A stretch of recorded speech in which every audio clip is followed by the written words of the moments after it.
Mheshimiwa Waziri Mkuu, hivi karibuni nchini Tanzania kumeibuka watu ambao hatuna hakika kama ni wataalamu wanaotoa elimu ya namna ulaji. Utasikia nasema ili kupunguza kitambi, kula hivi bila kumjua yule anayempa ushauri ana uzito kiasi gani, ana urefu kiasi gani, anafanya shughuli gani. Kwa hiyo wimbi limekuwa kubwa na wananchi wakati mwingine wanachanganyikiwa na hizi theory za ulaji. Je, serikali sasa ina mpango gani wa kucentralize utoaji wa elimu kwa watu mahususi wenye taaluma hiyo ili kuondoa mkanganyiko ulioko kwenye jamii yetu sasa? Mheshimiwa Waziri Mkuu. Mheshimiwa Spika, nakushukuru. Nitumie fursa hii kujibu swali la Mheshimiwa Saasi Shamafue, mbunge wa Hai, kama ifuatavyo. Ni kweli kumetokea na wimbi kubwa la watoa elimu ya masuala ya lishe na afya, na hii Mheshimiwa Spika ni kutokana na kukua kwa uelewa pengine wa masuala ya afya.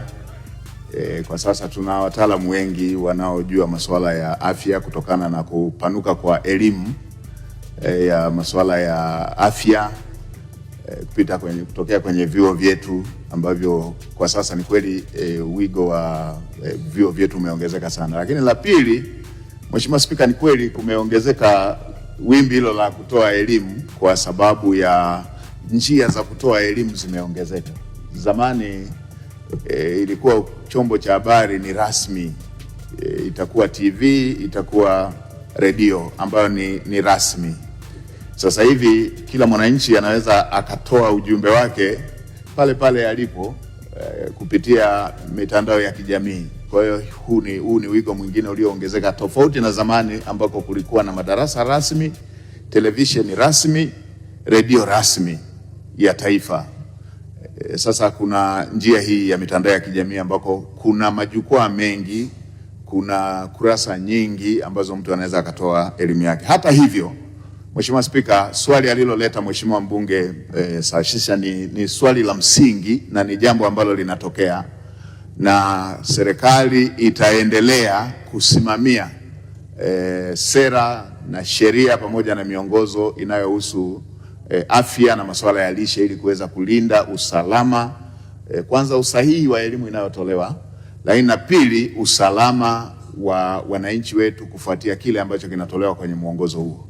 Natambua tuna sheria ya afya, tuna sera ya afya, tuna sera ya masuala ya lishe na tuna miongozo ambayo inasimamia masuala hayo ya lishe.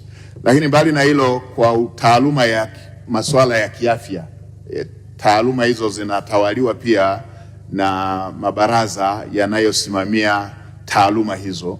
Nitumie fursa hii kuwaelekeza wenzetu wa Wizara ya Afya pamoja na mabaraza yale yanayosimamia tasnia hizo za taaluma ya afya kuendelea kuzingatia, huku tukifanya tathmini kuhusu uwezekano wa kuratibu masuala ya leseni na masuala ya vibali kuhusu watoa elimu hiyo ya afya na lishe. Mheshimiwa Spika, anachokisema Mheshimiwa mbunge naweza nikatolea mfano kidogo.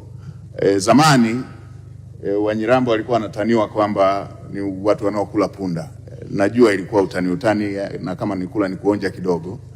Ikaja ikatokea kwenye hawa watoa elimu waliokuja, hawa watoa elimu sijui ni yupi, akaja akasema kwamba ukila nyama ya punda inaepusha ugonjwa wa gauti kwenye magoti. Ghafla tukasikia mnada wa nyama ya punda umejengwa kule kwa wenzetu wa Nyaturu kule Tamankia. Hatujakaa sawa, tukasikia na Wairaki kule Manyara wanatafuta mnada wa nyama ya punda. Hatujakaa sawa, tukasikia Warangi huku Kondoa wanatafuta mnada wa nyama ya punda. Na Mheshimiwa Spika, si ajabu ukakuta hata Wagogo hapa kuna mnada wa punda. Lakini la msingi ninalotaka kusisitiza, hatuna uhakika kama kweli kile kilichosemwa kwamba ukila nyama ya punda inaepusha ama inatibu gout.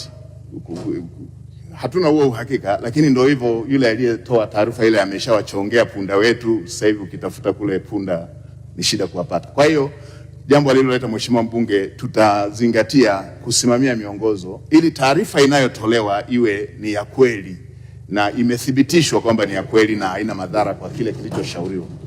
Mheshimiwa Spika, nakushukuru. Asante.